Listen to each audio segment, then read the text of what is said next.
left if that's available. Papa Hotel Tango India Mike, Palm Springs Tower, Squawk 6250. 6250. Papa Hotel Tango India Mike, Palm Springs altimeter is 29085, radar contact about 10 miles west of the Palm Springs VOR. Presently landing runway 31, you're requesting straight in for 13. If that's available, yes please. Correction, Papa Hotel Tango India Mike, then straight in runway 13 left, and clear to land. Wind is 0905. Clear to land, runway 13 left, Papa Hotel Tango India Mike, thanks. Palm Springs clearance plus 4658 is type PC finals time clock, request clearance to Vegas S file. Plus 4658, Palm Springs clearance. Good afternoon. Unable to give you S file, and I'll be full roost down. Plus 4658 is cleared to the Las Vegas Airport. VFI Cathedral 1 departure procedure to Palm Springs. Victor 370 to 29 Palms. Victor 538. Cresso. Join the Cresso 311. Maintain 7,000. Expect flight level 2405 minutes after departure. Departure frequency 126.7. Squawk 6316. Plus 4658 is cleared to Vegas via Cathedral 1, Palm Springs, Victor 37029, Palms, Victor 538, Presso 3. Initially climb 7,000, expected for 085, departure last 6 hours, plus 6316 plus 665. Plus 4658, free back is correct. Tango India Mike, taxi to ground via Agua English frequency. Taxiing to the RAM, via Echo, remaining on this frequency, Papa Hotel Tango India Mike. Ontario Tower, Cessna 237 Charlie Alpha, approximately 4 miles to the west, inbound to land. Number 237, Charlie Alpha, roger, inner left, traffic. Left downwind, runway 26 left at port base. Enter left downwind 26 left of McCoy base, 237 Charlie Alpha. Charlie Tower United 242 on the visual for 20 right, we'll be turning you for a right base shortly. United 242, John Wayne Tower, runway 20 right, clear to land, wind 170 at 13. Clear to land, 20 right, United 242. Papa Tower Kilo 270 Kilo ILS runway 24. Senior 523 Yankee Kilo Palomar Tower, runway 24, clear to land, wind 210 at 1. Number 237 Charlie Alpha, runway 26 left, clear to land. 26 left, clear to land, 7 Charlie Alpha. Palm Springs run plus 4658 is traffic to weather going for taxi. Plus 4658, Palm Springs ground, runway 31 right, taxi via Echo and Bravo. Trail right via Echo Bravo 4658. Riverside Tower, good morning. November 290 Alpha, wind you on the ILS. Number 2903 Alpha, Riverside Tower, good afternoon. Runway 9 clear low approach, report missed. November 290 Alpha, cleared low approach, runway 9. Next report is missing. Palm Springs Tower plus 4658 ready to go to right side. Hey guys, welcome. Hey Kimo, good to see you here on board. 4658, Palm Springs Again, Tower, runway was 31 watching the weather. Currently at French Valley, where we are at, and I saw that there's a window here of opportunity just in between some marginal VMC for us to depart French Valley and go up northwest to Oceano. 465. Cessna 7 Charlie Alpha's clear. Already trying to figure out a possible route that we could take to get all the way to Agua Dulce as a in-between kind of destination airport to keep on the pace up northwest. And it looks all good. Execute the published missed approach procedure. Flying published missed approach procedure. November 290 Piper 2903 Alpha, contact SoCal departure. Contact departure. 03 Alpha. Usually at the north here of the Los Angeles area, weather is usually fine, VMC. So I thought that if we depart from French Valley and go up north all the way around north of Los Angeles and then to Agua Dulce, we can get to Agua Dulce without hitting any marginal VMC. As you can see, this is the route that I planned for today. French Valley all the way over here.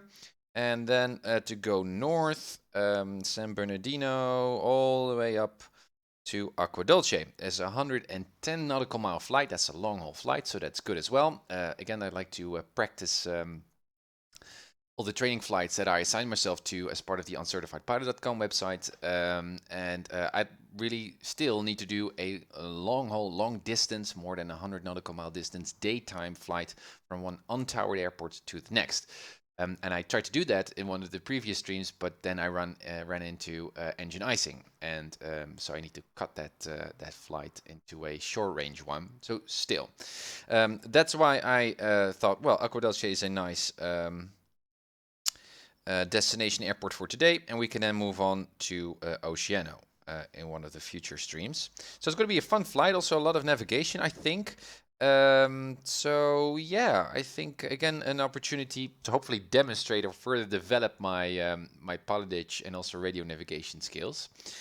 In terms of weather, as I already suggested, if I looked at the tabs, for example, here of March forecast, you can see there's a becoming notion there, a rule there saying, well, marginal VMC with overcast at 1,000 feet. That's the second line there. Now, obviously, that prevents us from departing French Valley. So I thought, well, currently we have some VMC on our hands, so let's use that to depart from, so we can get to Agua Dulce today, because I like to fly on Friday as well. So I thought I've got some time. Let's rearrange my schedule. Let's get out of French Valley. Let's start reviewing this flight right away, and also by the checklist route. So again, French Valley up to the north. I picked some PilotEdge visual reference points here for us to depart or to navigate towards. So here we got Lake Diamond Valley Lake. We got Hammond Ryan that we're going to overfly up to north. And this seems like a kind of random GPS picked reference point, but actually I'd like to get on the outbound, fly the outbound radial of Palm Springs. So I'd like to go up north until I catch that radial, and a radial that keeps us away from all these mountains here up north, so we can get up to San Bernardino. Probably we'll already see San Bernardino, but it's always good to combine visual reference points with radio navigation as well. So we follow on that course. You see here a couple of highways that then bring us all the way up to Cayenne Pass, as you can see, or Hespe Fix here up to the north. So we cross that mountain ridge and then fly inbound to Palmdale. If we are already able to pick up on Palmdale when we're at San Bernardino, the better. But that's kind of like the idea. Then we go all the way to Palmdale, and from Palmdale outbound to Agua Dulce. Seems good to me, I think. So in terms of weather, will be just fine. So again, up north of these mountains, it's usually good weather. And in the next few hours, we got VMC here in the local area of French Valley. So I think we'll be fine as well. In terms of airspace, what you can see here, March, Charlie airspace, but we don't need to cross. Also, I'd like to pick an altitude, cruising altitude of 6,500. We're going to go west, so even numbered cruising altitudes. And I think that 6,500 will not only allow us to overfly all of this airspace that we're going to cross, but also overfly the terrain.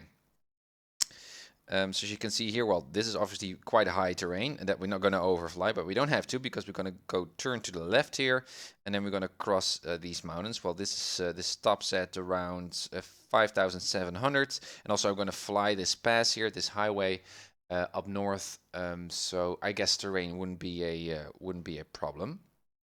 Also, I don't expect any cloud layers on that front. We're going to look at the weather, more generic weather charts in a moment. But so I think that's okay. And then we're going to fly all the way over to Palmdale, and then to Agua Dulce.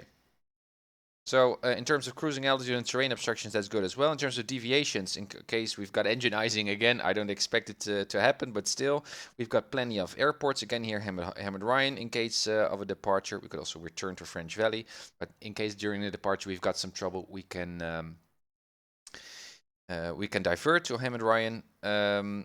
And also here in between we've got Redlands that we can land on, or San Bernardino. Again, it's now almost 12 o'clock here in the afternoon in Amsterdam, so that means that PilotEdge will not be live, or the controllers will not be live within 5 hours or so. So all of these airports are now in non-towered mode, so we won't be able to pick up on any flight following or any of such thing.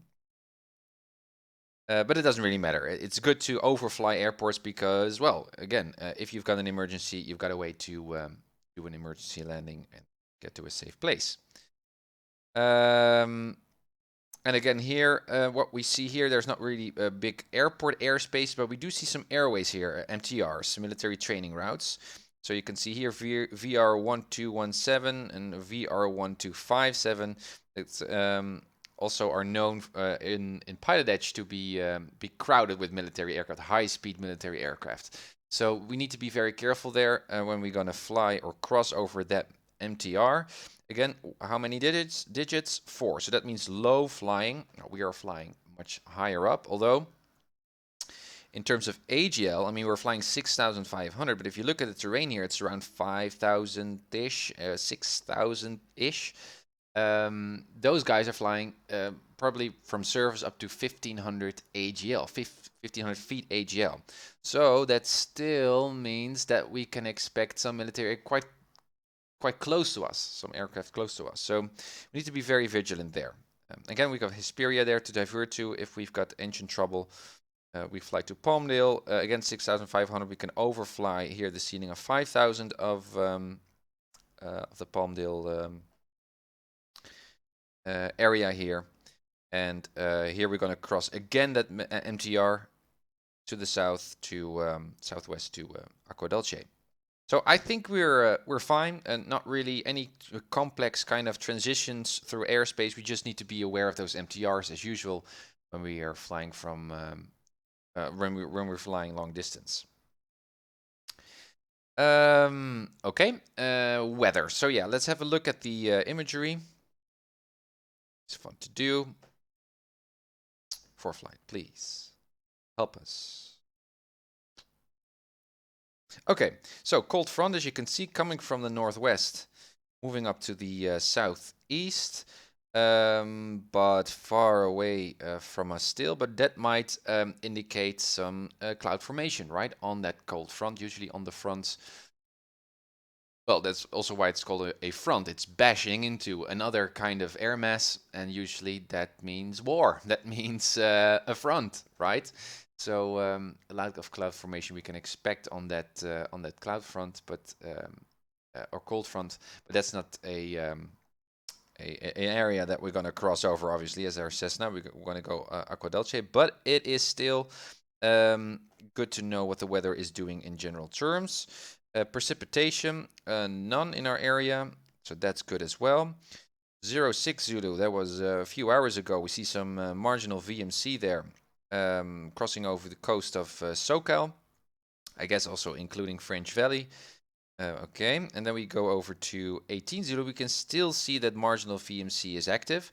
So you would expect that throughout the day we still got marginal VMC in our hands. And as always, marginal VMC can either be cloud layers that are quite low, and marginal VMC like. It can also be it's just visibility, or it can be both. So it's now important to figure out what we need to deal with. Let me see, AirMats, IMC, this is again, well, I don't understand these valid or issued time references here, but I guess this is an outdated chart. On the coast, we can expect around above the ocean some IMC, so nothing that concerns us. This is a more, yeah, so this is a chart that does relate to us. So again, this does make sense. Issued at around 900 Zulu. but valid until 12. So this is a chart that is indeed active or applies to our particular flight today. Again, IMC is still there around the ocean, so we can see IMC is actually a little bit dissolving and not a concern to our particular flight. No convective sigmets active. Good. Ceilings. All right, so this is valid 06. This is 09. Yeah, again, I should add more imagery. I should remind myself to do that, because I need to obviously look at charts that do relate or apply to our current flight. Ceiling. So this is a ceiling of around, well, what can we say, around 3,000 or something like that.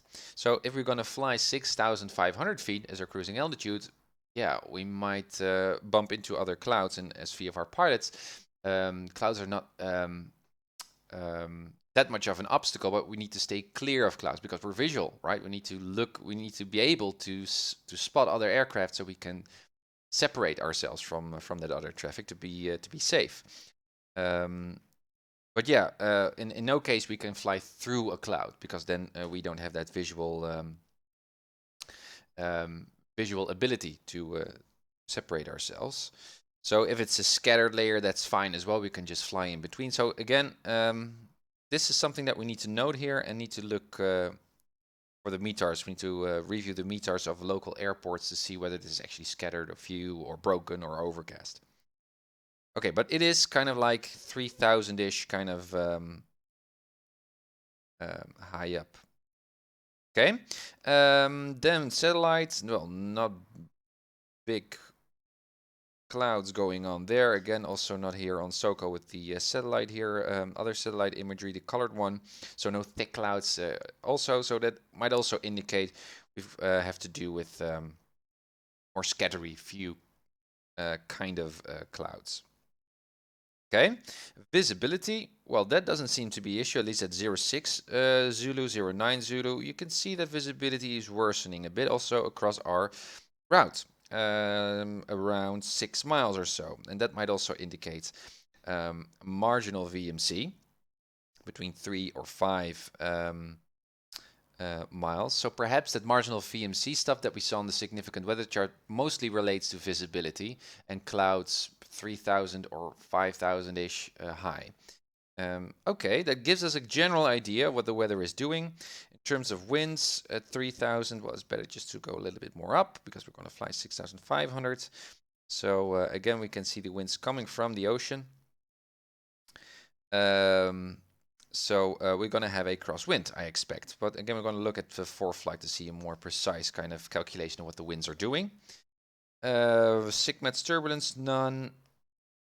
And no icing sigmats, and freezing levels are now around, yeah, so this is much more high, so around the 13,000. So no engine icing issues I can expect because we're going to want to fly that high. Good, all right. So that's a general idea of what the weather is doing. Now look at the METARs. So again, French Valley, but it's more, it gets its METAR from March. No winds, 10 statute miles of visibility, clear skies. Great flying. Great weather just to depart from. Again, that was the whole reason to depart now. Let's look at the forecast. So there's the TAFs.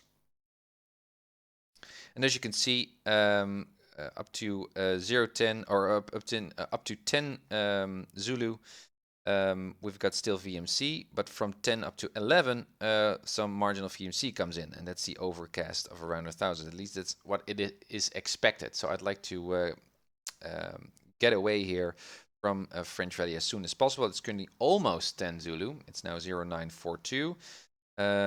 So yeah, need to keep a pace on. And again, you can see sometime later it will also become IMC. So need to get away again from French Valley. Okay, then have a look at San Bernardino.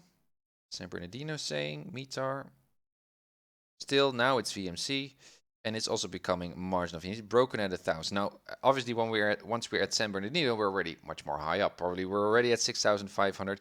Now, we are allowed as private pilots to fly above overcast, even though we don't have any reference to the ground. Obviously then, that means that we need to rely on radio navigation, which we can do based on this flight. But we are allowed as private pilots to do that. I think as student pilots you are not. As a student pilot you need to always have visual reference with the ground. But as private pilots you may overfly a area of overcast. But still the big risk there is obviously when while you can easily overfly an overcast layer, you need to be very, very sure that that overcast will be not around your destination airport, because at one point you need to descend again and get to your airport, right? And you're not allowed to fly through that overcast. So you need to be very, very sure that that overcast is local and not overlying your destination airport, because otherwise you are stuck. And that stuff happens actually also in the real world and also leads into a higher chance of, greater chance in crashes. All right. Well, I expect the weather to be on the north side here to be perfect as usual, but let's have a look. METARs. Yeah, more stronger winds. That's also quite typical. 50 knots, 10 statute miles clear visibility. That's okay. Forecast, yeah, green all the way. But I do see here 6 statute miles of visibility, which is not officially marginal VMC, but 6 is not that much. So again, radio navigation, it's good that we can use the Palmdale VOR. But when we go to Agua Dulce, that means that perhaps we should really overfly Agua Dulce first, because we might not be able to see it within a 6 nautical mile distance. Let's look at, yeah, this is Whiteman, I think. No observation. Okay, Whiteman. Well, this is a TTAF. So this is a little bit, or TAF, a little bit south of Agua Dulce. So for now, greenish, but it's going to turn into marginal VMC as well. Overcast 1,000 statute miles, also around 6. So there might be a chance. I don't expect it to be, but there might be a chance that overcast layer that is covering the Los Angeles downtown area, or just Los Angeles, might actually already reach all the way up to Agua Dulce. And even though Palmdale reads like a green VMC kind of weather, that VMC weather might be just because the weather stops, that overcast is being stopped by all these hills and mountains here around Agua Dulce. So we need to also be very wary of a alternate plan here, on an alternate airport. So in case we are around Palmdale and we see a overcast already in front of us while we're crossing this METAR, or MTR, I mean, heading towards Agua Dulce, I guess we need to stay at the north side and perhaps land at another airport. For example, General Fox. Or we can also go to Quail Lake over there. A lot of airspace over here, but these are just corridors. Again, you can see also a military MTRs here, 3 digits, so that's 1,500 feet AGL and above. But we can easily use VOR navigation to get there as well. But that's a mental note, because it might be that overcast still overlays Agua Dulce as well. Okay, so that's the entire trip. Altitude 6,500 Verge we checked. Frequency we're gonna check. Fuel. We need about, according to ForeFlight, 14 gallons. So that's good. A 1 hour flight and 8 minutes. I think I have enough fuel on board. We're going to check soon. And yeah, that's about it. So a nice flight, I guess. I guess we can start. Let's file a flight plan though, because I'd like to do that anyway. Let's hop into the... But even as VFR pilots, I like just to do that. PilotEdge, file flight plan. Golf, that's correct. We are at F, right? That's Foxtrot, so yeah, Foxtrot 70 to Lima 70. Altitude is going to be 6,500. Ground speed 100. Okay, no remarks, hour and 8. And fuel on board, so let's keep it there. File VFR. Boom. Okay, so let's do our reset cabin, our cold and dark checks. Let me first see whether we are actually in sync. Yeah, it seems to be. So again, guys, as you can see, clear skies. It's gorgeous weather here at French Valley, so that's good. Cold and dark tech. Parker brakes are set. Live has pretended that's there. Fire extinguisher that's in the green. Door closed, window closed. ELT is set to auto. All set. Flaps are up. They are up. Levers work. Trim is set. Fuel tank set to both. Fuel cutoff is not cut off. Alternate is in. This we're gonna set soon. Circuit breakers are all nicely tucked in, and our Saitek panel is synced as well, and only the beacon is on. Good. Then let's turn on the batteries. You can see around 30 gallons of fuel in total. And because I always start a new flight, you can see that the fuel is actually not drained after each stream. Well, it doesn't matter to me that much. Still, I would like to see some consistency here. But every time when I save a flight, I save a situation here in X-Plane, it also saves all the previous flights in the flight recorder. And so after a few flights, when you like to just see your last landing, you need to be very subtle in that timeline to scroll back in time just to see your landing, which is a little bit of a hassle. So that's why I just started flight anew with each stream. Okay, but this is good. Let's check the systems. They all seem to work as well. We're gonna set that soon. Audio panel is set. Shader messages work. Again, fuel is set. That's good. Let's also check for the flaps, by the way, to see if those are working. Good. I'm gonna do an external walk around.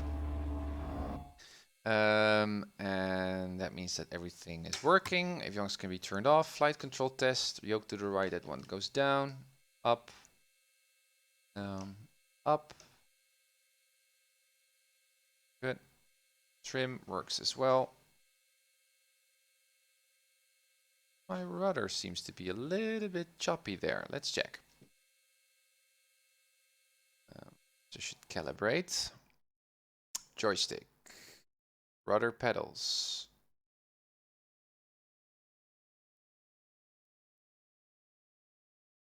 Right. Left toe brake. Right toe brake. Next. As you can see, doing flight control tests also apply to flight sim. We've got a virtual. Yeah, this is much better. Good. Avoided that one, that mistake or damage or trouble during flight. Okay. Yeah, let's review the checklist. I should have done that also after the reset cabin. I really need to focus more on flying on the checklist. Even as with experience and you know what the flows are in general, it's good to do this. So aircraft are going to be lip, wheel chocks. Yeah, we're not going to do the external. Probably lock, live fast, ELT, flaps. We did avionics. We tested, and everything is off. Fuel tank set the boat. Okay. Then the flight control test. We did it at the end, but still free and correct. And we calibrated.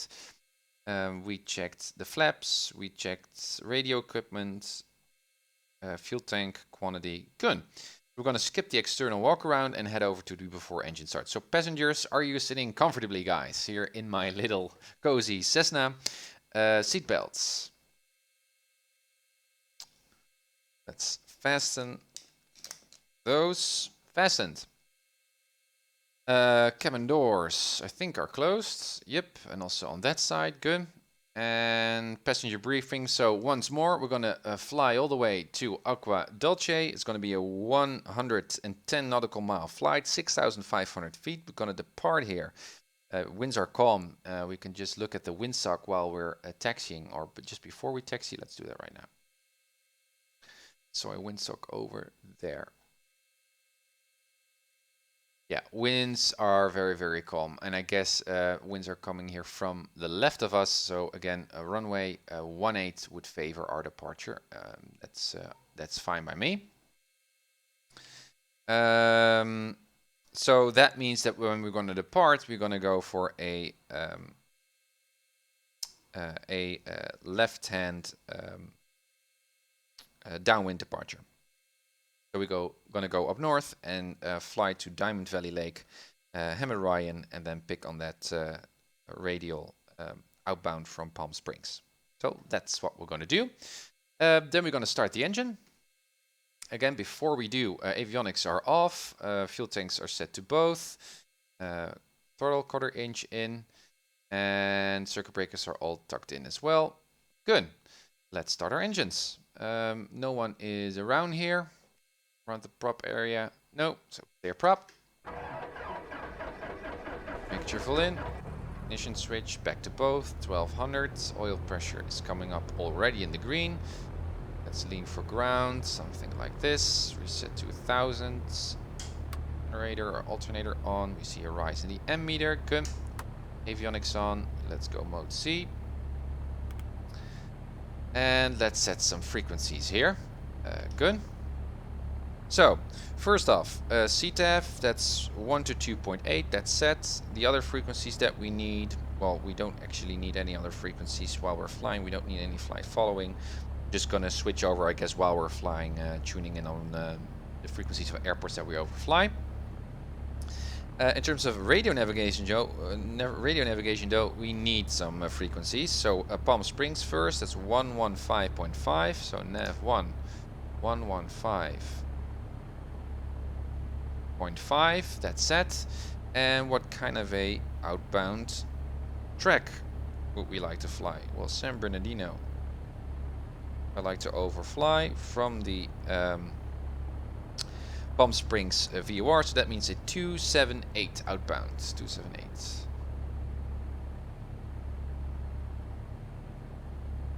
278. Good. That's set. But then once we hit San Bernardino, we're gonna fly all the way up. And then we like to fly to Palmdale, right? And we like to track this particular radial. And that's a radial of 290 inbound. Let me see. First, what's the frequency? The frequency is 114.5. I'm going to set it in nav2. 114.5. Switch to the active. Good. And the nav1 is also inactive. Yes. And the radial that we're going to fly was, again, yeah, 290. 290.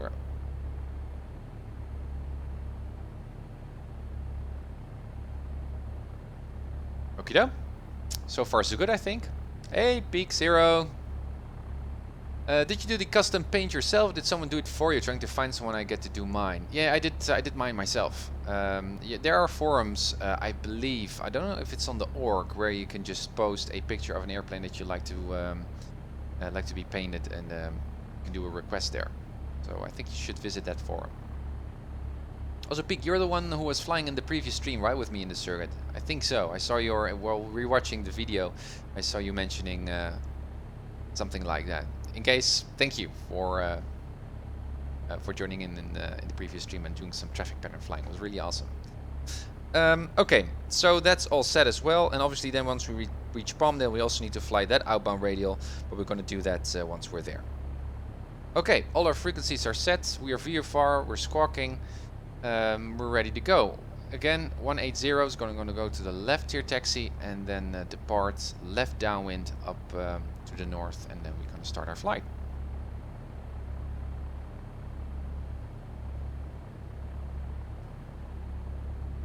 Okay. Parking brakes released. Brake test. No one to the right.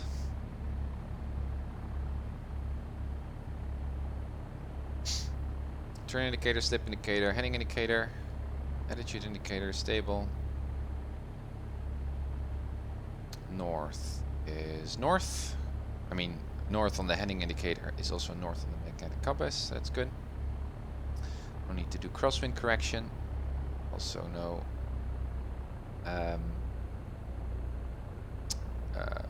no need for soft field correction. So in case we are taxiing over grass. Oh, there's one thing I should have done. I didn't set my altimeter. Should do that once we're at the run up. And again, as someone of you, I don't know who it was. on YouTube, I think, said, well, Tim,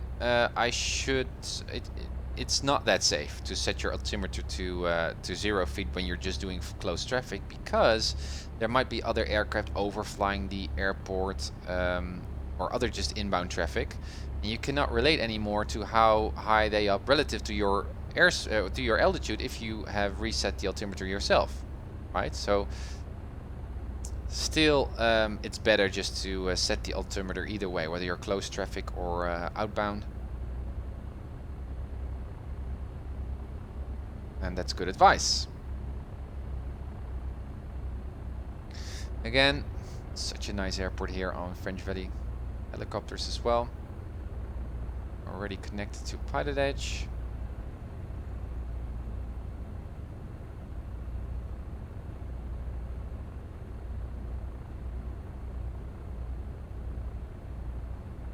Search and rescue.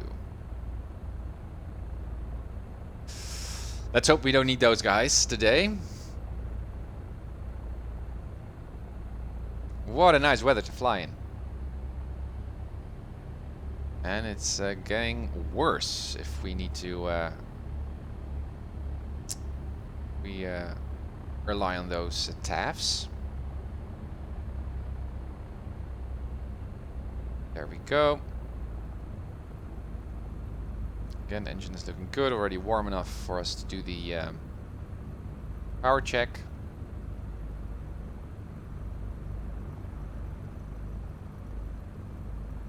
Run up area.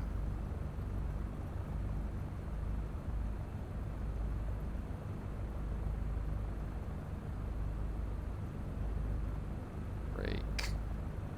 And well, this is fine. We've got winds calm.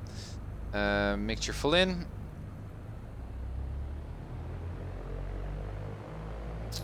1800, that's good. No unshaded messages. Oil pressure stable. Instruments are stable. Good. Left mag. Good enough drop. Back to both. Right mag. Also good. Good drop.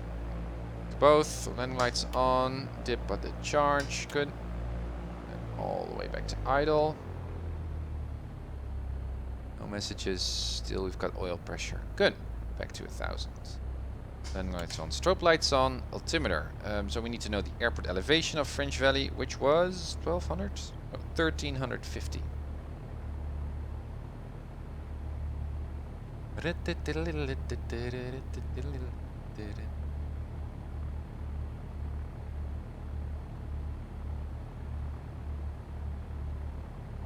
Good. Yeah, so around 3005 altimeter setting. Okay. Again, we're gonna depart runway 18, left-hand downwind, up north. We're gonna search for that first kind of visual reference point. That's Diamond Valley Lake. You don't need to mistake that for the Skinner Reservoir that we did to do our steep turns in the previous stream. So we really need to keep flying that that northbound heading, and also look for Hammond Ryan there. Okay. Again, we're lit up. Mixture's full. No one on final. No one on the runway. Good. On the push to talk button. COM1 is set. Frequencies are set. French Valley traffic. Yellow Skyhawk is departing runway 18 for a left downwind departure to the north. French Valley. There we go.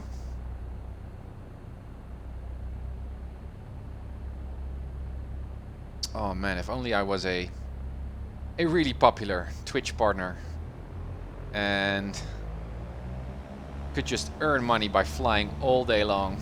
That would be fun. 40. Engine is in the green. 50.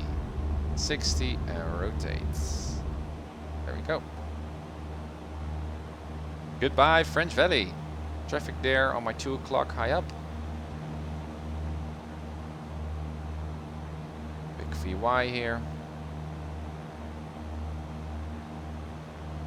A little bit nose down trim. Engine is still good. Guess we've got a rejected takeoff to the left.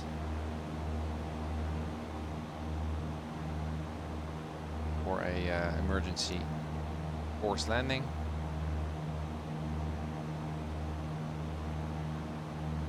Right. No one to the left as far as I can see. French Valley traffic, yellow sky, is turning left crosswind 18, French Valley. There we go. Again, our target altitude here would be 2,350, right? Or 1,000 feet AGL, but because we're gonna depart the area, we can just keep on climbing. I think that's correct.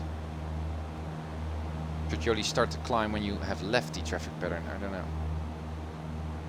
French Valley traffic, yellow sky is now turning left downwind, one way 18 for a departure to the north. There we are. The airport, north. Neri, welcome on the stream. What are you using for flight planning? ForeFlight. That's a app used by or made for real-world pilots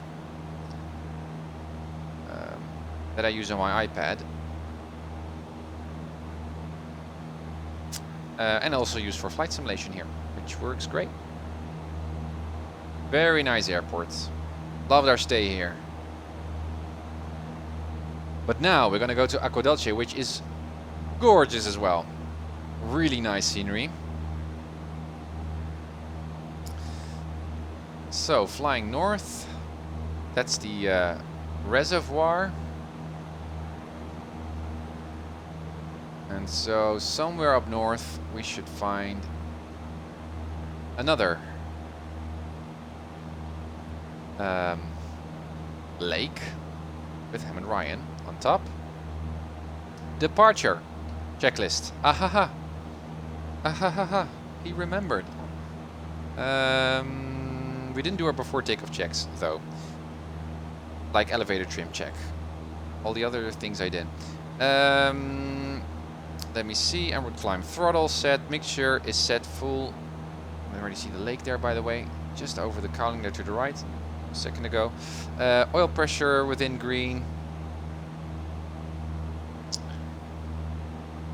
Oh, there comes some visibility, guys. Landing lights we can turn off. Video heat on if conditions. If it's freezing and we've got visible moist, we don't have ADIS en route altimeter. Oh, this already cruise. Okay, we're set. Landing lights off. Yeah, so here you can see already visibility. That's at 6 statute miles, I guess, that it's coming up, which really worsens our ability to use visual references, right? So I already saw the lake. Yeah, it's over here. So I'd like to, again, to keep that lake to my left side because I have a much better view here on the terrain to my left. Other traffic, good. French Valley traffic, yellow Skyhawk is now departing the traffic area to the northeast. We're at 4,500 up to 6,500 French Valley last call. Okay. There we go. So while we're climbing, we should also be able to spot Ham and Ryan to the north of this particular lake. So somewhere around there. Again, you can see xEnviro messing up the weather constantly, which is quite unrealistic. Not gradual changes. The clouds do change gradually, but the visibility does not. Also not the winds. They're working on that, and also you can see these very hard atmospheric layers, which is also not that realistic. So I'm really looking forward to the next upgrade of their software, because xEnviro does add a lot of haziness and very, I think, just beautiful atmospheric feel to the sky. For example, over that side, but it still needs to be updated. Okay, so this is our first reference point. Again, I'm not using the clock. But remind myself to do that. So let's use this point here. Also, I already see that it's 34 Fahrenheit. That's already then close to freezing point. But our chart said that freezing levels would only be at around 13,000. It's a bit weird.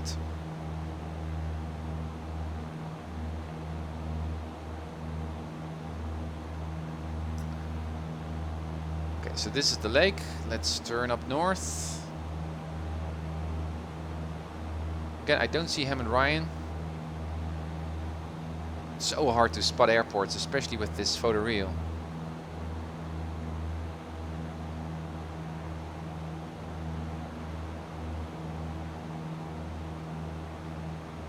Keep that climb going, almost at our cruising altitude.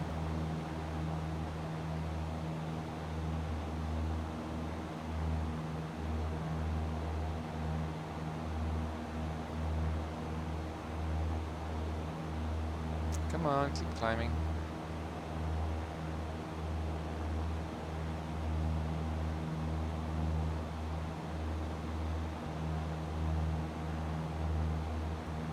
Could also start leaning already because we are at already past our 4,000 feet MSL. Right here the engine is running much faster when we do so, or stronger. Power is more powerful, more efficient. 6,500. Okay. We're at the lake. Let's hit the timer. Now, also, I should know what time to look for, obviously. How much time do we expect we will need to get to our next point? Let's look in a moment. First, trim. Allow that airspeed to increase. Around 100, that's good. Now we're going to reset it to around 2300 RPMs. That's fine by me. Okay, let's see if we can lean a bit more. No, it should be enriched a bit. Enriched a bit. Yeah, that seems to be peak. Now we're the most efficient. Actually, it should also be around, I think 50 degrees below EGT peak. And then you've got the best performance. So there's a difference between best performance and best something else, not performance, but has to do with efficiency. Obviously, the higher up the EGT is, the more efficient your burn is, and also the more lean you probably are, and so the less fuel flow you have. So we're really flying very efficiently now. So except for preventing foul plugs, spark plugs, it's also just saving fuel. Now again, we didn't spot Hammond Ryan. We are flying northbound, so that's good. I guess I should have flown a little bit to the east side here of the lake to be able to spot Hammond Ryan. So what we're now doing is just going ahead, flying ahead, and waiting for the VOR1 Palm Springs to catch that radial up to the west and head over to San Bernardino. I do see a lake there on my 10 o'clock. Let's see on the map whether that makes sense. Yes, that does make sense. I think it's that lake. Look at the shape. Let's see if it, yeah, it compares. Good. Again, I should also have a look at what time. So for our, what kind of time do we expect? How many minutes when we should catch that radial? In around with 100 knots speed. Thank you for following, Shake a Monkey. Thanks. Around 10 minutes with 100 knots ground speed. We're currently indicated 100 knots, so perhaps we're not really flying 100 at ground.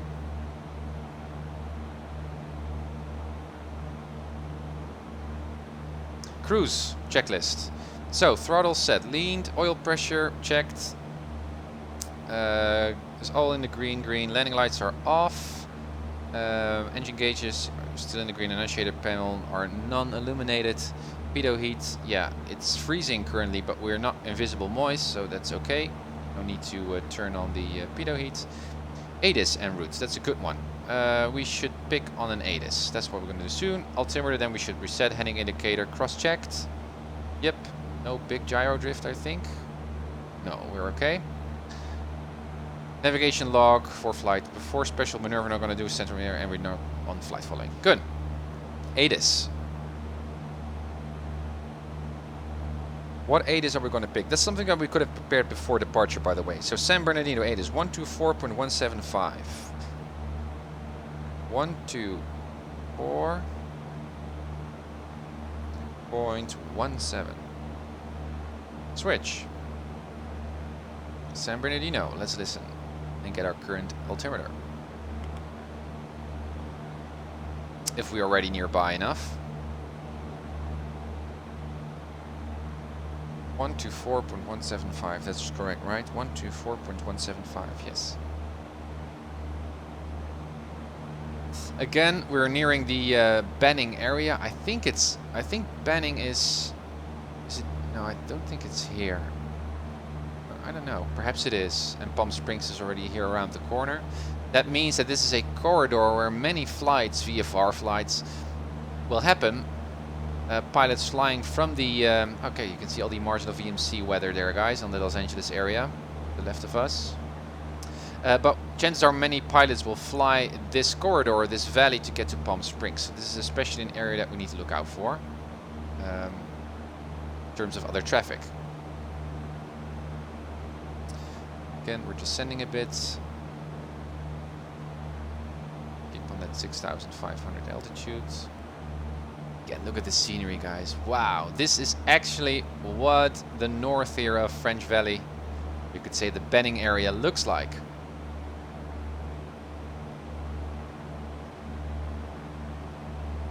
Right here you can see those trails that I was talking about in the previous streams.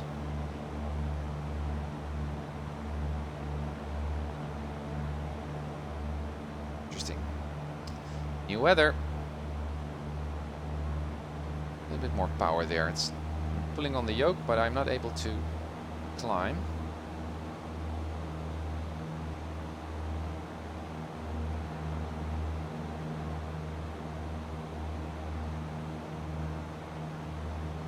Again, EGT is good, engine is in the green.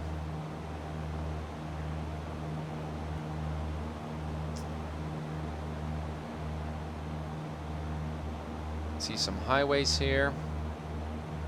Also corresponds to our flight planning. Come on, climb.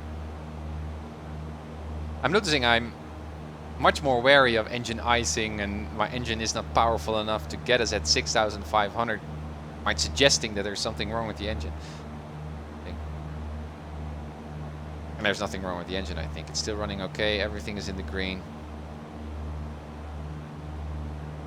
So, there we are.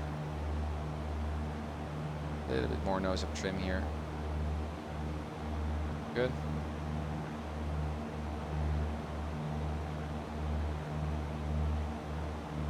Yeah, there's Benning, I think, over there. And flying up north, really careful of any other VFR pilots flying around this area. Raindog, thanks for hosting. Thank you. And this is the highway, this highway here up to the north that we're gonna follow as well as a visual reference point. But I guess we're gonna also pick up on that radial very, very soon. Let's just keep on flying a bit before we hit the terrain in front of us.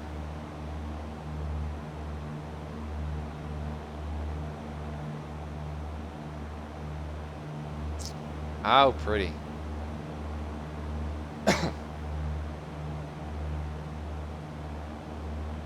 Very nice. Now we're climbing a little bit too much.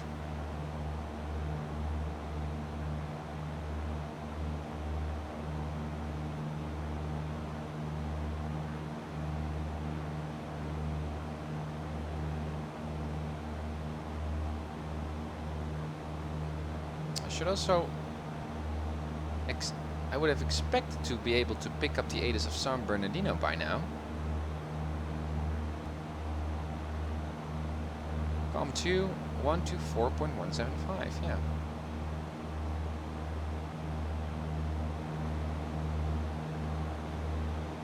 I know there's a lot of drone traffic on Benning. Drone traffic now suggests that there are actual drones there, but I don't mean drones, AI traffic. Just say AI traffic. Some glitch here in my tiles, as you can see, to the left. Somehow these tiles don't fit well. So we look into another dimension of reality here in our world of flight simming. Again, getting close to the terrain, and obviously in the Cessna Skyhawk, especially when there are some winds, mountains can be quite dangerous in terms of downdrafts, for example, especially when the winds are coming from that other side. The winds might actually go down on this side and we get pushed down to the ground. So I can already see the needle very slowly turning in. Also, just to be more on the safe side, I will make already a small turn to the left here. Yeah, looks awesome, eh, guys? Photoreal? Yeah, totally agree. Nice morning flight here. And that's also, well, not really a bit unrealistic, but the weather that you're seeing right now does not correspond to the light levels, obviously, because currently now in LA it's, well, early in the morning, very early in the morning, and so the weather that you see actually corresponds to early morning weather, while we're already flying here in midday. Well, kind of like midday.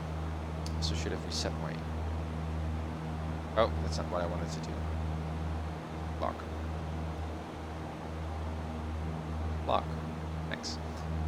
So, in a way, also when you're flying in the real world, you can, well, not really infer, but also predict what the weather is doing based on what the sun is doing, right? The sun and the weather are quite interrelated.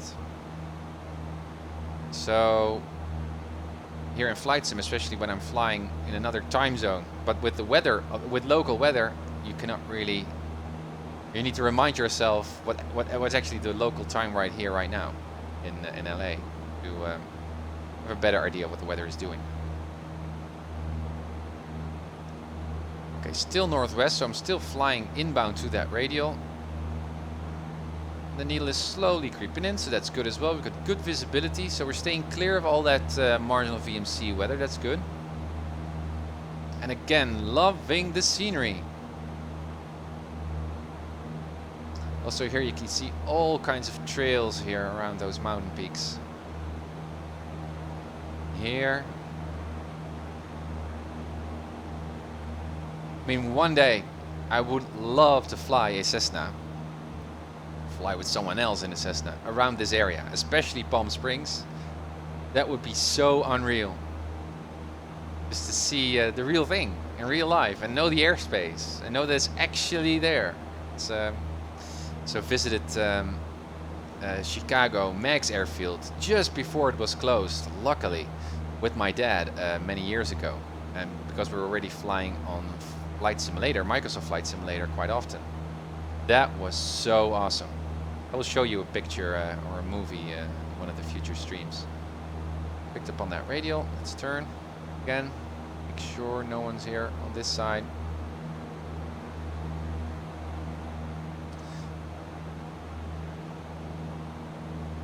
Now this would be the time actually to reset the clock, but I set it a little bit earlier because we're already turning a little bit to the west. So far so good, guys. But again, also in real life, I would have used flight following here because this is a very crowded airspace, and also flight following is just there. Why not use it? But the controllers are not live right now.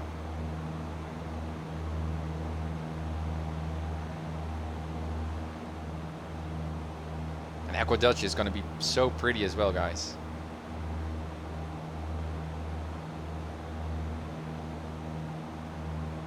Right on track.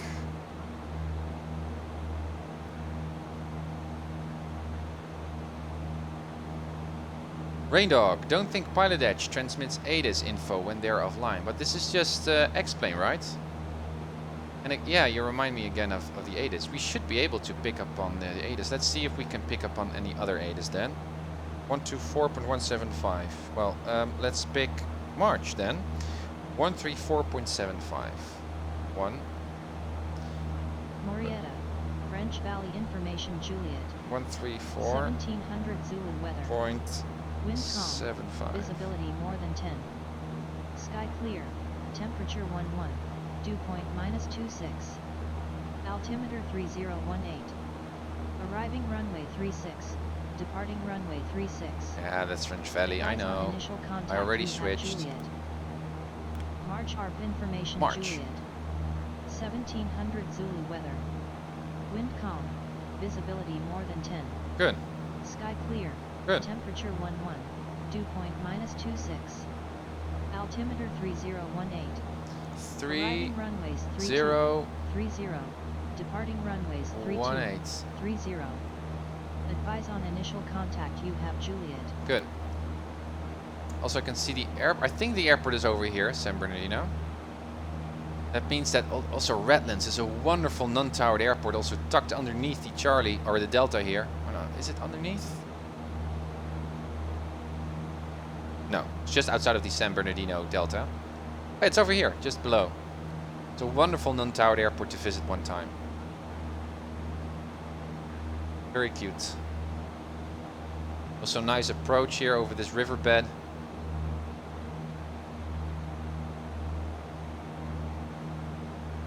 And again, guys, because we're flying at 6,500, we can just overfly all of this stuff. So we don't need to be worried about San Bernardino. Its ceiling is 32, so 3,200, so that's okay.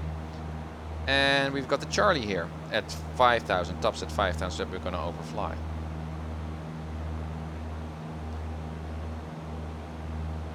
So we're going to head San Bernardino, and then we're going to go to the right here, where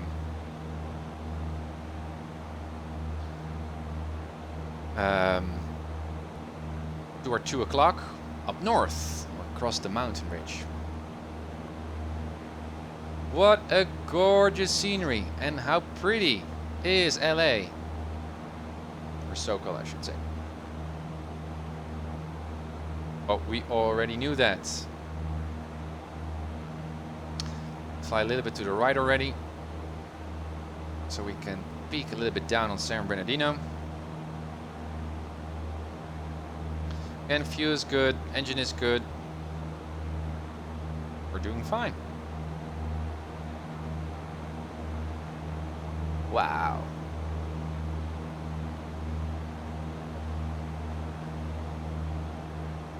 Wow, wow, wow, wow. Now, the highways here, I think that's the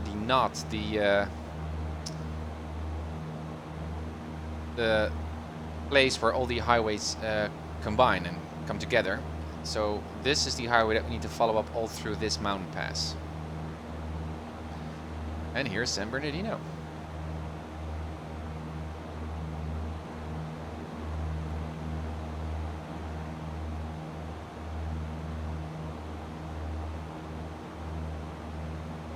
Oh man, that reminds me of that stream a couple of months ago, I think in December, where I was trying to fly from Agua Dulce to San Bernardino at night, and I mistaken San Bernardino for a closed airport, and I don't know what it's called again. That was located around here, very close by. Look at the map. Oh yeah, this one. Here, that circle with a cross is actually a closed airport. And if you're not aware of that, you might mistake your airport for, well, for a bogus airport. And still, I should have been able to find the right airport, but I wasn't, and so I landed on the wrong airport while on flight following. That was really an arrival of shame, but very educational. Chemo, yeah.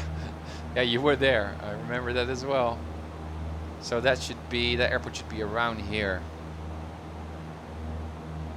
And again, that also reminds me, also stresses a particular error or mistake that I make quite often when I'm flying, especially with navigation, is that I mistakenly identify a navigation point while it's actually not the one that I was intending to fly towards. And so I just see, oh, that's the airport that I need to fly to, or that's the highway that I need to follow, or that's the lake that I was looking for. And then I just immediately fix my eyes on that point without second guessing my identification kind of process.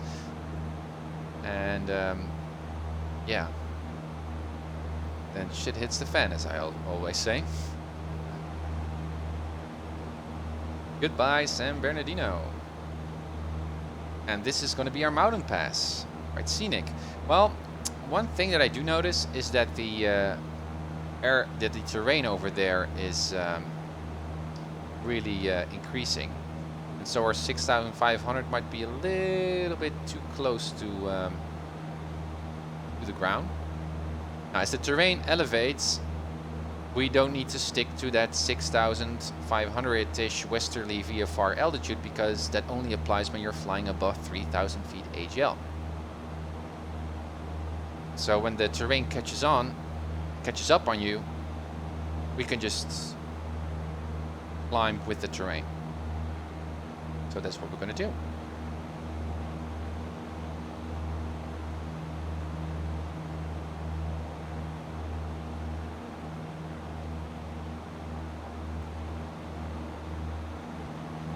Again, you can see there in the far distance, marginal VMC, that overcast layer, I think, that we're now going to see. Oh yeah, here you can see that airport. It's a closed airport. And somehow I was flying over here and I thought, is that already San Bernardino? And because I couldn't see it by night, all the mountains and all the river beds, well, it was so confusing to me at that time. Landed on the wrong airport. And it also happens in the real world. Again, there was this wonderful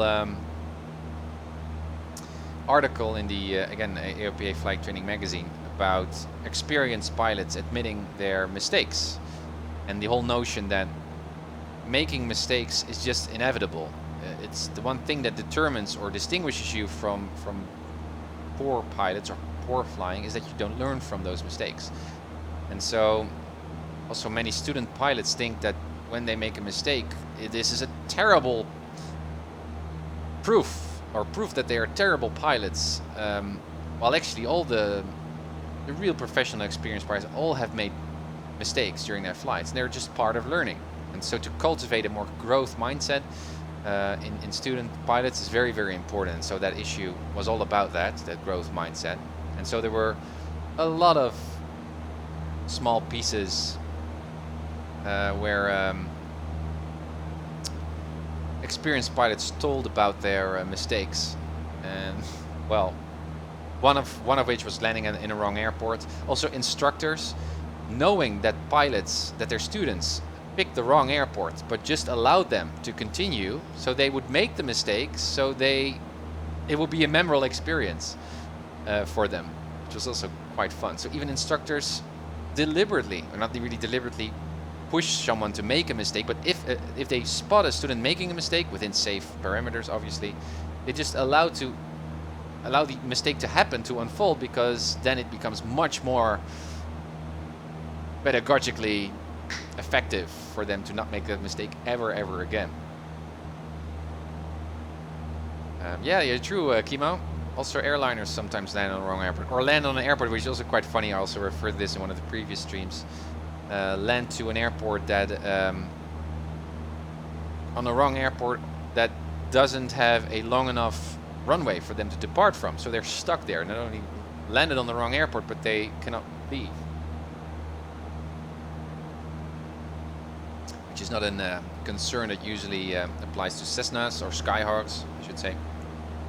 It's pretty much any runway is long enough for us. Look at this scenery, guys. I know I become quite repetitive saying that, but to me this is one of the first times in a long time in flight sim that I actually enjoy the scenery. I mean, Orbix does a great job with FSX and Prepare to crowd the airports, which are also jaw-dropping. And I think in X-Plane the free custom airports are as beautiful as those, to be honest. But I never, also with FTX Global, even Vector and OpenLC, even when the scenery that I had for P3D here for the Sokol era, I have all the Orbix scenery. Still, it doesn't compare just to photoreal, obviously. Some traffic there. That's the military. Always formation flight indicates most of the time military activity. And again, we're going to cross this valley, and that military MTR is now here to the north of us. So again, yeah, we should be quite aware. Any military training flights here. Again, we should be on flight following. But hey, and I'm descending, which is the last thing that we should do.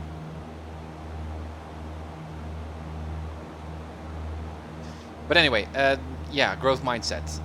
And to me also, and that's also the character, the spirit of the Uncertified Pilot channel. I love to learn. And to show my vulnerability as a student pilot is not just to cultivate a growth mindset, but I think it's not even a vulnerability even. It's just, I love to learn. The learning process of my flight simming is what attracts me to flight simming. And to be honest, sometimes even when I'm noticing that I'm actually making progress with my training, I feel a little bit sad at the same time, because once I completed all my ratings, and I still have a long way to go, and I don't think that there's any fixed moment in time when you say, okay, I know it all, that's it. You will always, there's always something to learn, there's always something to perfect, but still, somewhere in me there's a kind of a sadness that there will be a point when I also complete all my CAT ratings, but also my I ratings. And I have no CAT ratings to do anymore. There's nothing to really achieve anymore. I really love that, that whole learning process. But it was quite fun. There were a few examples there of mistakes. For example, there was one pilot who did a startup, was at the ramp, did a startup, and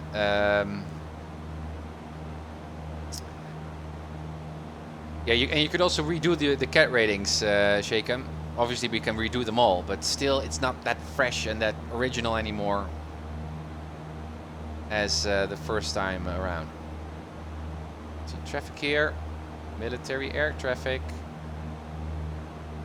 Also, if someone of you know if there's a plugin for X-Plane to reduce the, well, not really the brightness, but just the size of the position lights, or beacon lights I think these are, of other air traffic, let me know, because this is a bit unrealistic actually. Again, low flying aircraft, military aircraft as we expected. There they go. Whoa! And some maneuvers as well. Nice. F-15s. Look at this scenery, guys! Wow! Wow, wow, and what beautiful flying weather. I'm so happy that I decided just to fly a little bit more early. Because now at French Valley, if we must believe the TAFs, the weather is actually degrading. Yeah, I'm not using my clock at all. I should now, because we have passed that radial. I'm going a little bit more north because of the terrain to our left side. Again, as a Cessna, it's good not to fly this close to mountains, because obviously you will experience likely a lot of turbulence and also possible downdrafts and messy stuff. But anyway, there was a piece in the Flight Training magazine where there was a pilot who started his airplane up the ramp and started taxiing, and was going really slow, and even well, and he thought, what's going on here? So he throttled in, but with quite a high RPM he was able to get a decent kind of taxi speed. And he thought, well, this is not good, something is wrong here. So he taxied back to the ramp, to the mechanic, and he says, something is really wrong with my airplane. I need around 2000 RPM to get a decent taxi. Something is wrong. And the mechanic checked, he had his parking brake still on. Oops, he said in the article. Yeah. Another talk, which is not really a big mistake. Hey, just Jake, thank you for following, man. Welcome on board. Another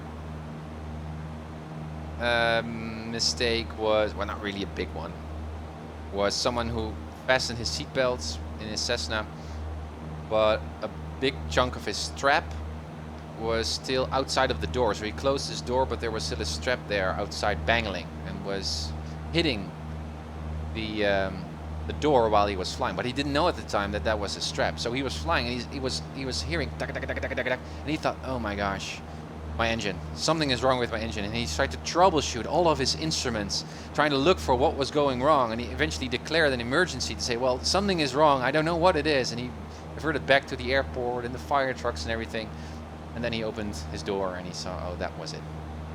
Oops. Other aircraft, also at the RAM, started up. Taxied, normal speed, everything was okay. Got to the run-up, needed to brake.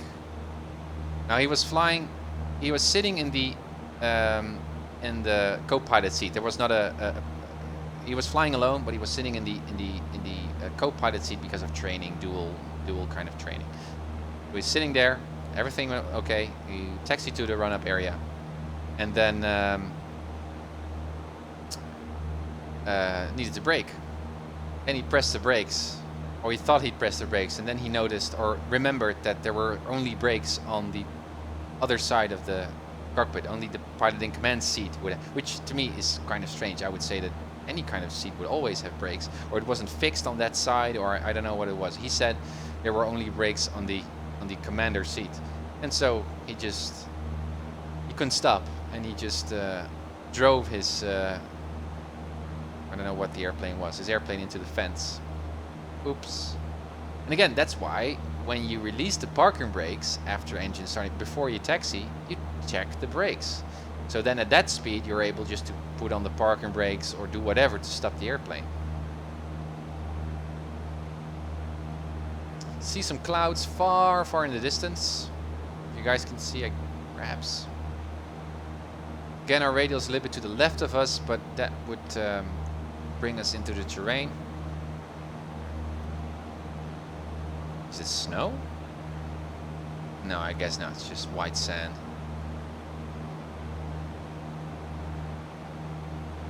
Or perhaps the satellite imagery is from the winter. It does look like a little bit of snow, but... And again, that's a disadvantage, I guess, of using photoreal. This satellite imagery has been taken on various times, so sometimes you see significant changes in the landscape because one satellite tile was taken in summer while the other was taken in winter. You can see really significant changes, but overall I'm very, very pleased with the imagery that I got.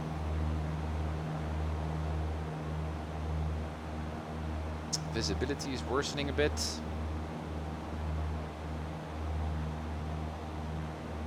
Again, engine is good. And we should redo our... And I should also just, I mean, I reset the clock and it's nice that I remember, but still it doesn't function if I don't do anything with it. How much time? Around 23 minutes until we reach Palmdale. And Palmdale is at...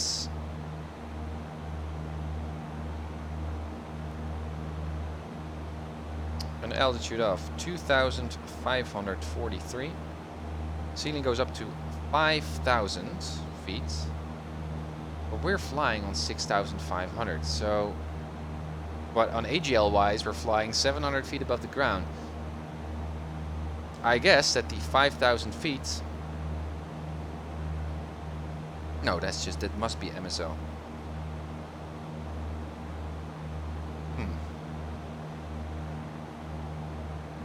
Or the terrain will really go down in the next 15 minutes or so, but I guess that's the case. I mean, if we're flying on 6,500 MSL, we should be able to overfly the Delta class, I guess, at 5,000. That's not AGL, it's MSL.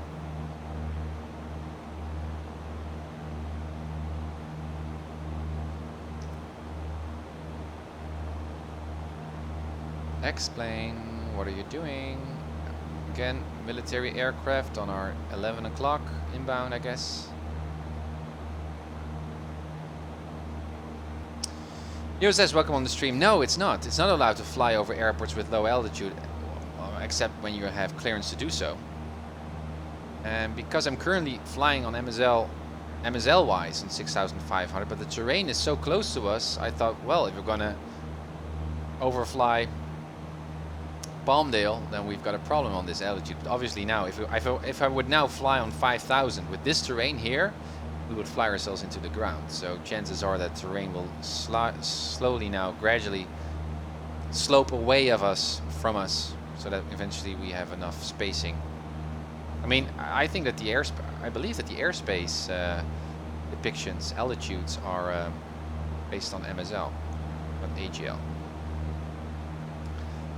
Military aircraft again here, passing by. There they go. F-15s. With gears down.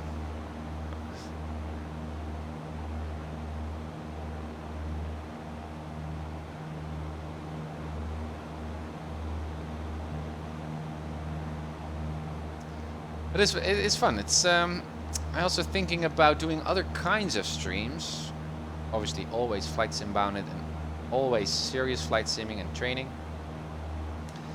But perhaps also because in between streams I'm also studying a lot of aviation, especially on YouTube.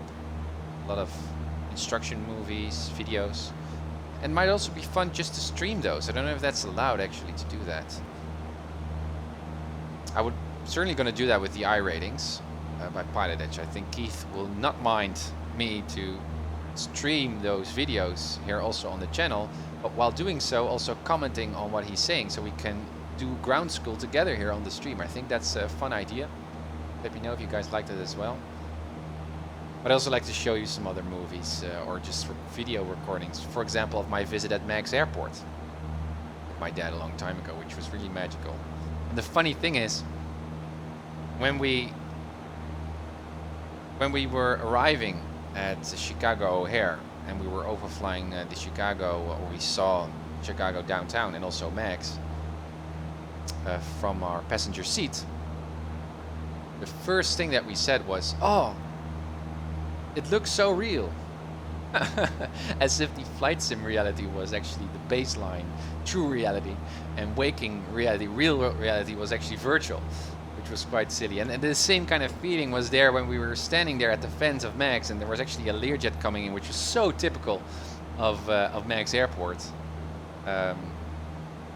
It was almost like having the virtual reality goggles on and being there, rather than just having a sense that it was actually real life.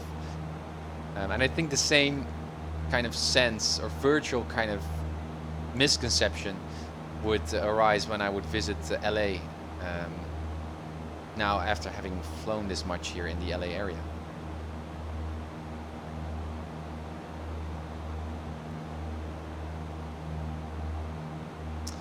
Steeler, yeah, I've seen those YouTube clips as well. Yeah, I don't think he uploads many more streams. Didn't see any of his new videos, I think, in my subscription list. Now again, as you can see, the needle is already moving away from us. So let's also fly towards Palmdale here, although we need to go to the left eventually to get to Agua Dulce, but let's stay clear of that MTR again here on my 11 o'clock new military.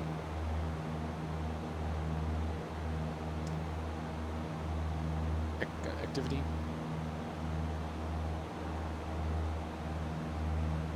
As you can see, the terrain is already moving away from us.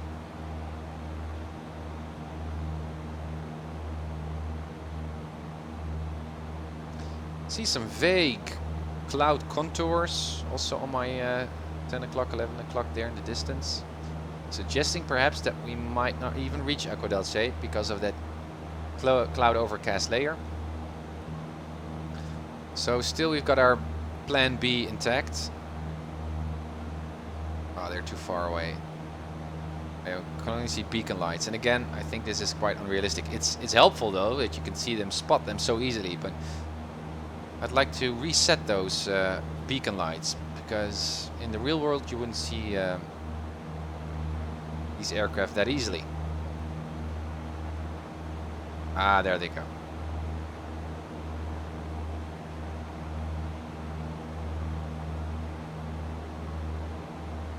Yeah, it's difficult for me with TrackIR just to keep them in sight.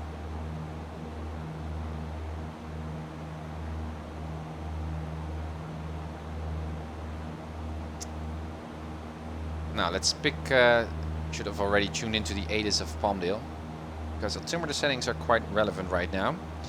Palmdale, ATIS 118.275.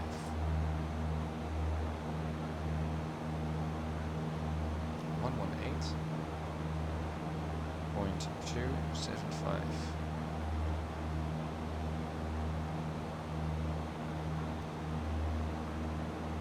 Palmdale RGNL US Air Force PLT 42 Information Juliet.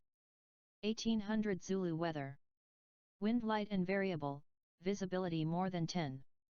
Sky clear, temperature 9, So dew point -25. Altimeter 3000. Arriving runway 22, departing runway 22.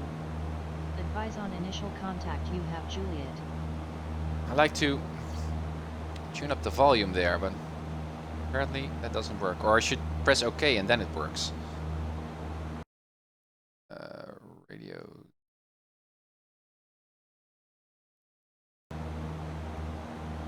Palmdale RGNL US Yeah, Air that's Force better. PLT 4.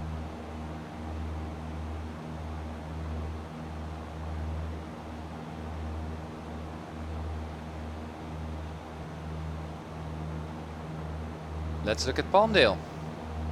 Again, guys, that's also why I love this photo reel. Even deserts look pretty, rather than these repetitive textures, which do not make that, do not take up that much hard drive space. But again, the entire SoCal, the core original SoCal area of that PilotEdge covers, that's the one that I've got myself as well, with zoom level 17, I think. Yeah, took up 370 gigabytes, and with SSDs, yeah, that stuff works.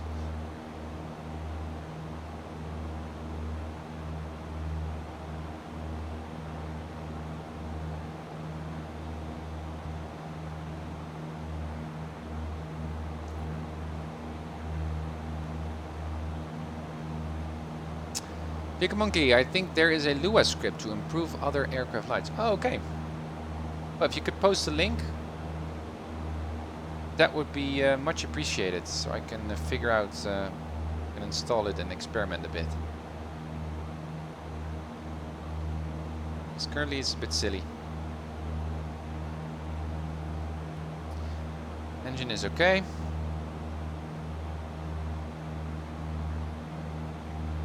Ah, thanks, Kimo.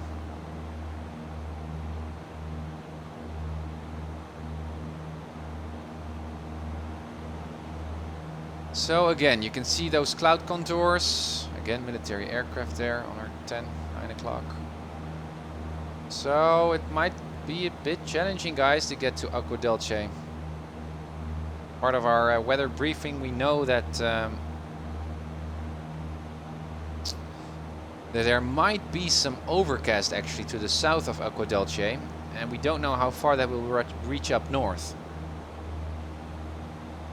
So as you can see, visibility is more bad on that side, so otherwise we need to stick to this north side and pick another non-towed airport. The aircraft there, 12 o'clock high up, no factor. Hey Nietzsche, welcome on the stream. Miniwebs, hey guys. Bit early stream, but because of weather, I saw an opportunity here just to get to Agua Dulce in time. We're just on time for our arrival here on Palmdale, and then we're gonna turn to the left here to Agua Dulce. And I didn't prepare actually my outbound radial here, which should be around 227.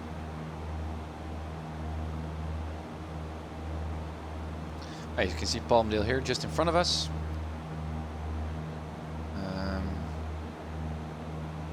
227. Yeah, that seems to make sense.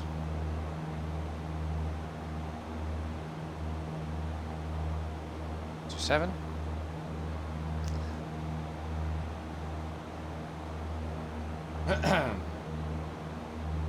Tim, did you download the latest so-called scenery pack? No, not yet. I just updated. Oh my gosh, I'm just a bit late. All right, MiniWebs. Good for you. Thank you again for updating those towered airports. No, I guess I have to update and show the update in the next stream.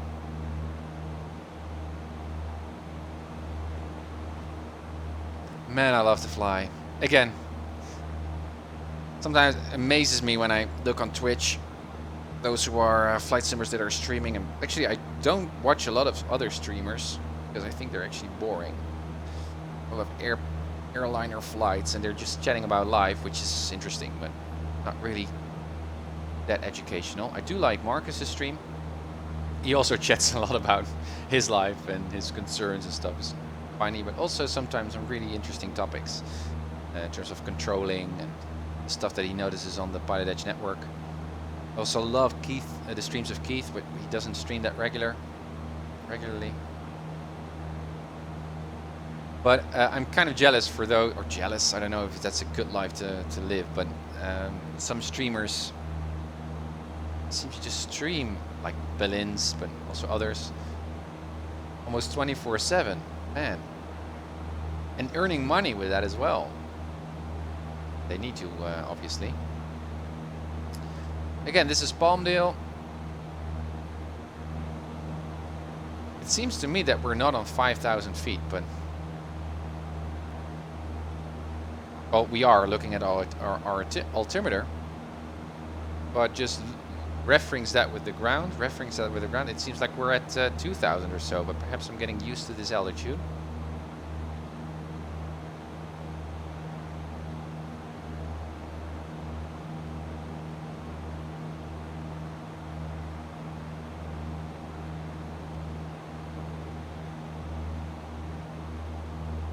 No, I mean, perhaps I'm not cheating with the GPS at all. Yeah, I could have turned it off. You're absolutely right.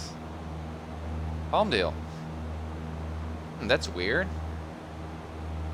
Are these taxiways then? Seems a little bit displaced.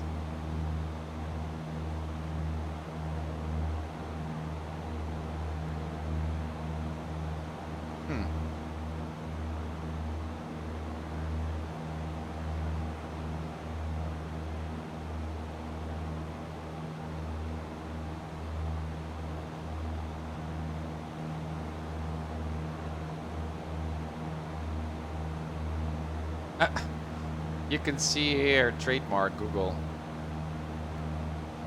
It seems like Google. I don't know what's there, but yeah, that's when you get photo real.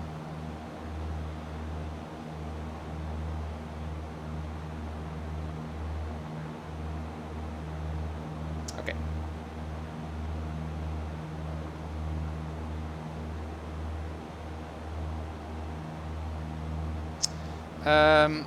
Outbound radial 21, yeah, we set at 227, so let's fly a little bit this direction. Again, I can see the clouds more to the west side here of Agua Dulce.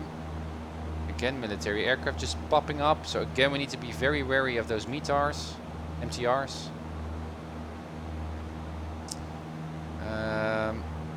Yeah, I'd rather stick just to flying this VOR. Yeah, there the needle. There comes the needle. Obviously, we've got some terrain in front of us here, but because there's a chance we run into marginal VMC, even though I like just to fly on visual, just visually VFR, if we run into unexpected marginal VMC, rather stick on a VOR than on something that I cannot see anymore. So again, we need to climb here a bit. More power. let's see if we can reach Agua Dulce. Also, Agua Dulce frequency is 1 to 2.8 already set. So, COM1 active, good.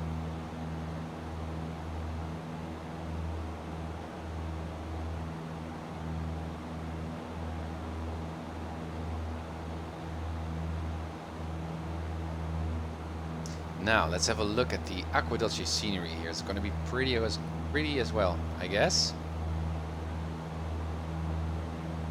Again, closely looking out for those military guys flying these airways here.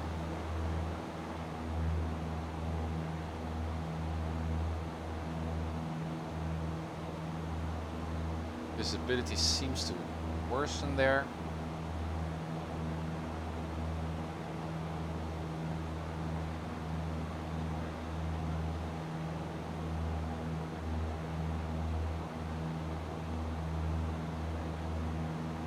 Let's overfly the field also.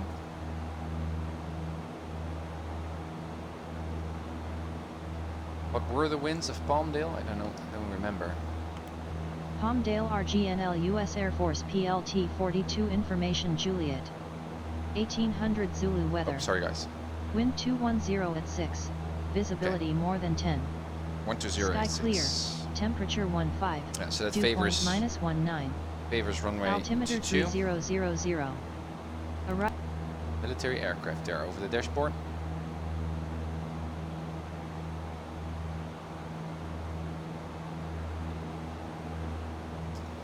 And so that could be a straight in, but straight ins are not preferred on non-towered airports.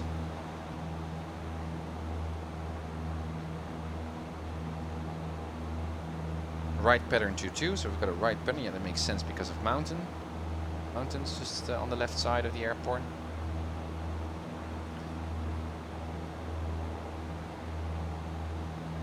So a straight in is not really preferred, so what we can do is just overfly on an upwind leg and then enter the pattern as if we were just departing from 2-2. Means that we are also quite close to Agua Dulce already, so let's do an announcement.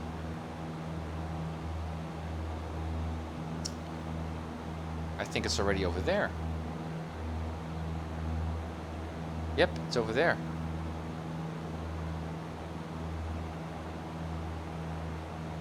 A good one, I spotted that one. Agua Dulce traffic, yellow Skyhawk is 6 miles. Yeah, where are we? 6 miles northeast of the airport, currently at 6,700. And we're gonna enter the upwind runway 22 for a right-hand traffic pattern for a full stop, runway 22. Agua Dulce. So, did you see those military aircraft there just in front of us? I guess it was also a good time here just to do my focused. Again, look at this, guys! Wow.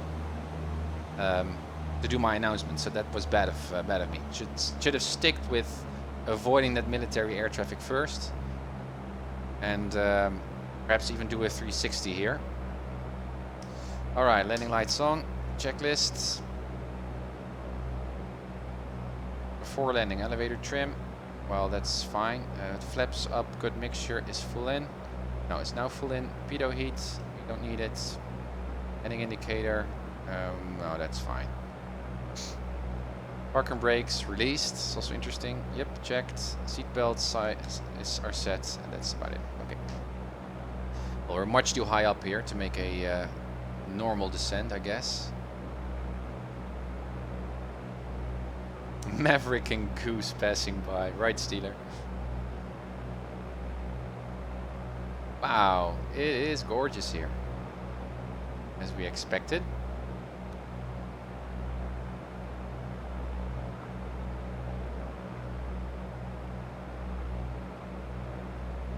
Agua Dulce traffic, yellow Skyhawk is now 3 miles northeast of the airport, currently at 5,000 and descending. Gonna enter the upwind 22 for a right close traffic full stop 22. Agua Dulce.